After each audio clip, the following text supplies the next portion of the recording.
तो साथियों, पूरे हरियाणा जगत के लिए ये एक बेहद ही बुरी खबर है कि जो है वो सिल्लू बलहारा जो कबड्डी स्टार हैं उनकी वाइफ की संदिग्ध परिस्थितियों में मौत हो गई है। जी हाँ साथियों, मैं आपका अपना साथी दीपक कुलड़िया एडवोकेट। साथियों, मैं बताना ये चाहता हूँ कि काफ़ी सारे लोग इस बात को लेकर के सवाल कर रहे थे कि क्या इस केस के बाद, इस मर्डर के बाद, क्या सिल्लू बलहारा को जेल हो सकती है।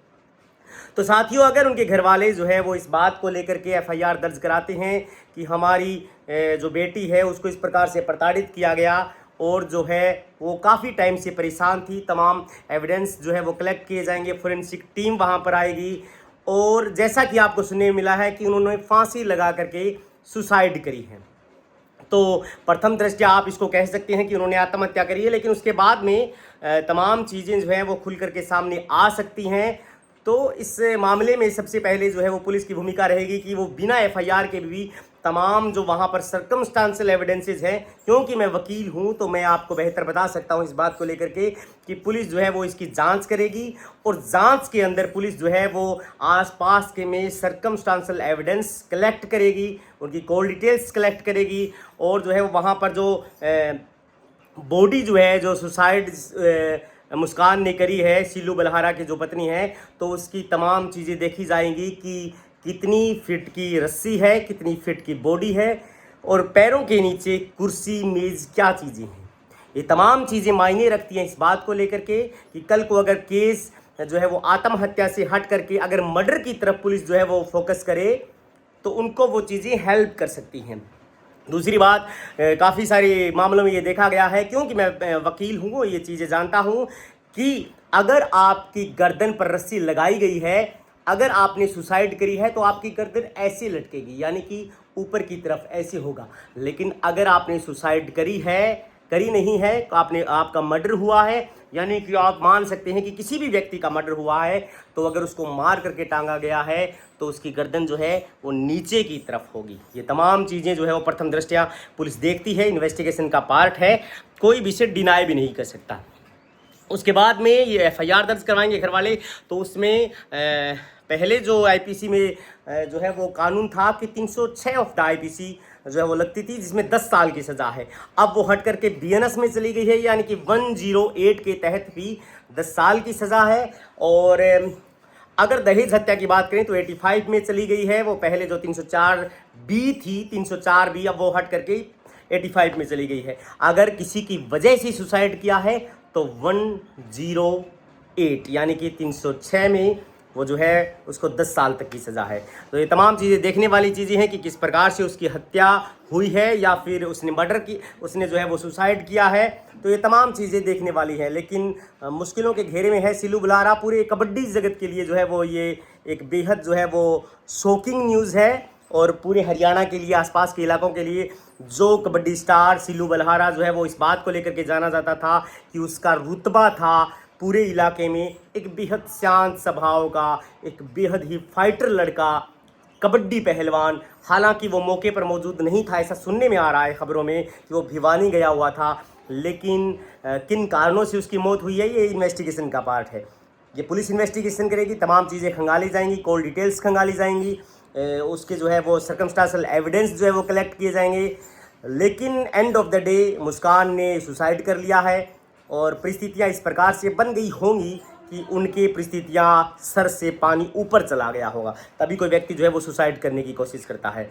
बेहद दुखद खबर है, उसकी भरपाई नहीं की जा सकती। लेकिन मैं आप भी कहता हूँ कि अगर आप भी के मन में कभी भी ऐसा विचार आए कि आप जो है वो मरने की सोचें, नेगेटिव सोचें, तो याद रखें प्रवीण सागर का एक शेर है कि मलाल है पर इतना मलाल थोड़ी है, मलाल है पर इतना मलाल थोड़ी है, ये आँख रोने की शिद्दत से लाल थोड़ी है, मज़ा तो तब है कि हम हार कर भी मुस्कुराते रहें, हर एक बार जीत जाना ही कमाल थोड़ी है। तो एक मुस्कान चली गई। मैं नहीं चाहता कि हरियाणा के अंदर दोबारा या कहीं पर भी ऐसी घटना घटे जिससे कि पूरे कबड्डी जगत में या फिर समाज के अंदर जो है वो इस प्रकार की जो है वो भावना फैले। आप आत्महत्या, सुसाइड कोई रास्ता हो ही नहीं सकता किसी का, जो करता है वो बेहद निंदनीय है, उसके पीछे कितने लोगों को परेशान होना पड़ता है। लेकिन suicide is not the solution of any की। यानी कि किसी भी चीज़ का सोल्यूशन नहीं है सुसाइड। लड़िए, फाइटर बनिए। अगर आपको सिल्लू बलारा पसंद नहीं है, अगर आपके उनके कामों से जो है वो दिक्कत थी, तो आप उनको तलाक दे सकते हैं, क्योंकि हिंदू मैरिज एक्ट के सेक्शन 13A में ये प्रोविज़न है कि आप एक तरफा तलाक भी ले सकते हैं। लेकिन कानून के अभाव में अगर कोई व्यक्ति सुसाइड कर लेता है, कोई व्यक्ति इतना अपने आप को कमज़ोर बना लेता है, तो ये बेहद सोचने वाली बात है समाज के लिए भी। और वो जो व्यक्ति सुसाइड करके चला गया, हो सकता है उसके 100 कारण रहे होंगे, हज़ारों कारण रहे होंगे, लेकिन उसके पीछे कितने लोगों को परेशान होना पड़ेगा। अगर सिल्लू भी निर्दोष है इस मामले के अंदर, तो उसे भी परेशानी का सामना करना पड़ेगा, बिकॉज जेल जो है वो इंस्टेंट हो जाती है संज्ञेय प्रकार के मामलों में। यानी कि ऐसे मामलों को कहते हैं कि कोग्निजिबल क्राइम है ये, संज्ञेय अपराध, यानी कि 7 साल से बड़े जो मामले होते हैं वो कोग्निजिबल क्राइम की श्रेणी में आते हैं, गंभीर प्रकार के मामलों में। इस प्रकार के मामलों में पुलिस जो है वो एक्यूज्ड को तुरंत प्रभाव से गिरफ्तार करती है। तो आप ऐसा यूँ समझ सकते हैं कि अगर ऐसा हुआ है तो पुलिस गिरफ्तार करेगी सिल्लू को तुरंत प्रभाव से, ताकि एविडेंसेस को कोई भी व्यक्ति टेम्पर नहीं कर सके, यानी कि एविडेंस या गवाहों को कोई भी व्यक्ति जो है वो छेड़खानी नहीं कर सके, डिस्ट्रॉय नहीं कर सके।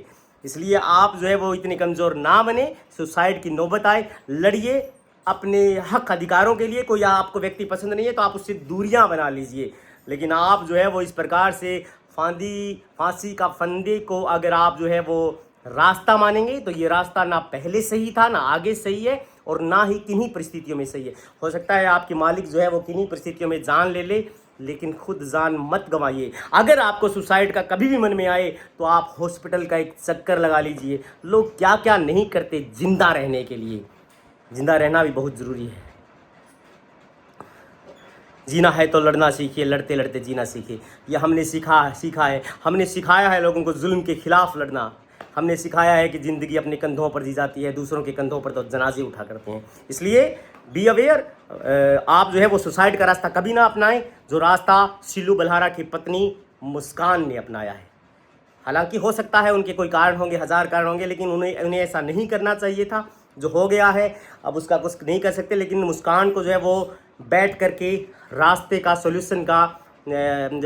सोल्यूशन ढूंढना चाहिए था, प्रॉब्लम्स का सोल्यूशन बातचीत करनी चाहिए थी। अपने दोस्त इर्द गिर्द ऐसे शागिर्द रखने चाहिए थे जिनसे वो बात करके हल निकाल सके।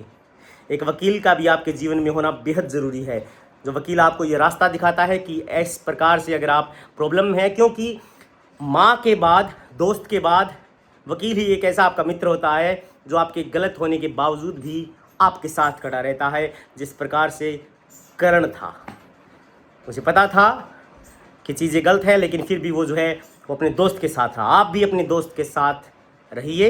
वकील जो है वो ही ऐसा एक प्राणी है जो आपके गलत होने के बावजूद भी आपको रास्ता दिखाएगा और आपका साथ देगा। Thank you so much.